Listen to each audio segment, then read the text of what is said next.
Welcome to today's Explainer. We're jumping right into one of history's ultimate cold cases. For literally 2,400 years, humanity has been totally obsessed with this one story, an advanced, incredibly wealthy empire that supposedly just vanished beneath the waves. Today, we're taking a highly structured, evidence-based look at a modern theory that has absolutely set the internet on fire. It points to a massive formation in the African desert as the true location of this ancient wonder. And we're going to focus specifically on exactly why this site mirrors Plato's Atlantis so incredibly well. Okay, let's dive into this. Could a swirling, deeply eroded geological anomaly sitting out in the harsh sands of the Sahara actually be the lost city of Atlantis? I mean, it sounds like something straight out of an adventure movie, right? But a growing community of alternative historians and independent researchers are pointing to this massive eye-like formation in Mauritania as the absolute ultimate candidate. To understand why this theory is getting so much traction and, why mainstream science pushes back so hard against it, we really have to start at the beginning.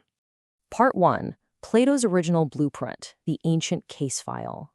So pretty much everything we know about Atlantis comes directly from two ancient dialogues written by the Greek philosopher Plato, the Timaeus and the Critias. And he didn't just give us some vague myth, he actually left us a highly specific 2,400-year-old geographical checklist. He said it was located beyond the Pillars of Hercules, which we now call the Strait of Gibraltar. He described a city formed by distinct concentric rings of alternating water and land. And, perhaps most famously, he wrote that after the Atlanteans grew arrogant and angered the gods, their island was destroyed by fire and earthquakes in a single day and night, sinking into a muddy sea. This exact blueprint is what we're going to use today to test our prime suspect. Actually, scratch that. Before we go hunting for ruins, we need to acknowledge how mainstream academia views this text. For over 2 millennia, historians have treated Atlantis as an allegory. They argue Plato was a philosopher, not a historian, and that this was just a brilliant thought experiment to contrast his vision of an ideal, morally upright city, representing Athens, against a greedy, doomed rival. Still, despite that solid academic consensus, humanity's urge to find a physical, real-world Atlantis has never really faded.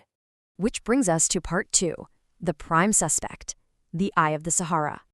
Let's fast forward to today. High up in the Adrar Plateau of the Sahara Desert in Mauritania, satellites captured images of something called the Richat structure.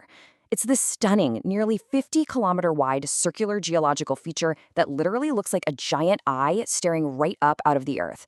Geologists have known about it for decades, sure, but alternative historians recently took a closer look at this Eye of Africa and realized it mirrors Plato's ancient blueprint in some pretty mind-blowing ways.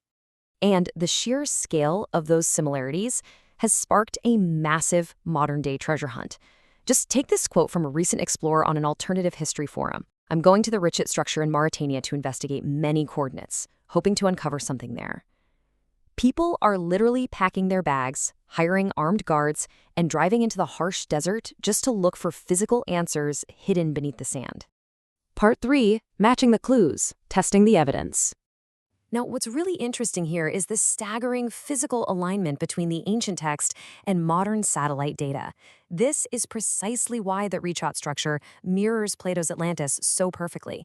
Plato described the central island of Atlantis with a diameter that, translated to today's measurements, is roughly 23.5 kilometers. Well, guess what? The main central area of the Richat structure is exactly 23.5 kilometers. Plus, Plato noted the city was sheltered by mountains to the north and open to the sea in the south. The Richat structure, bordered by high ridges on the north, sloping open to the south. The topographical match is just uncanny. And that physical alignment gets even stronger when we look at the geography and hydrology. Plato wrote that Atlantis had a freshwater spring right in the center, surrounded by rings of salt water. Proponents point out that the Richat Center features fresh groundwater, while the surrounding desert sands hold vast salt deposits. It's also located right near the Atlas Mountains, nodding to King Atlas from the myth. Oh, and paleoclimatology actually confirms the Sahara wasn't always a desert. It used to be a lush jungle with rivers and lakes before a massive climate shift. It's like a giant puzzle coming together. Then there's the timeline. Plato wrote that Egyptian priests told his ancestor Solon that Atlantis fell 9,000 years before their time. Do the math, and that puts the destruction right around 9600 BC. Why does that matter? Because 9600 BC perfectly marks the end of the Younger Dryas period, a verified, real-world era of massive global climate cataclysms, shifting weather, and rising sea levels. proponents argue this isn't just a coincidence. They see it as a mathematical certainty lining up perfectly with Plato's date of destruction. Moving on to part 4, the scientific cross-examination, academic and geological rebuttals. As compelling as those puzzle pieces are, we really need to step back and look at the mainstream scientific consensus neutrally. To geologists, the Richat structure is absolutely not a ruined city. It's an igneous intrusion. Basically, millions of years ago, a massive upwelling of alkaline volcanic magma pushed the Earth's crust upward into a giant dome. Over millennia, wind and water eroded that dome flat. And because different layers of rock erode at different speeds, it left behind those concentric rings. It's spectacular, for sure, but they argue it is 100% natural. So the crucial point is this fatal evidence gap pointed out by skeptics. When archaeologists survey the inner depressions of the Richat structure, they find an absolute absence of a complex civilization. They found some scattered prehistoric stone tools, evidence of short-term hunting camps, but no man-made structural ruins at all. No advanced artifacts, no midden deposits, and no settlement layers. A city of the magnitude described by Plato would leave behind massive amounts of physical debris, even after a cataclysm, and so far, the sands just haven't yielded any of it. And it's worth noting that even within the alternative history community, the Richat hypothesis is fiercely debated. Folks who support the Doggerland hypothesis in the North Sea argue Richat is an inland desert, so it fundamentally lacks that true maritime reality Plato described. Those favoring the Spartel Bank near Gibraltar point out Richat doesn't fit the slowly sinking island model at all.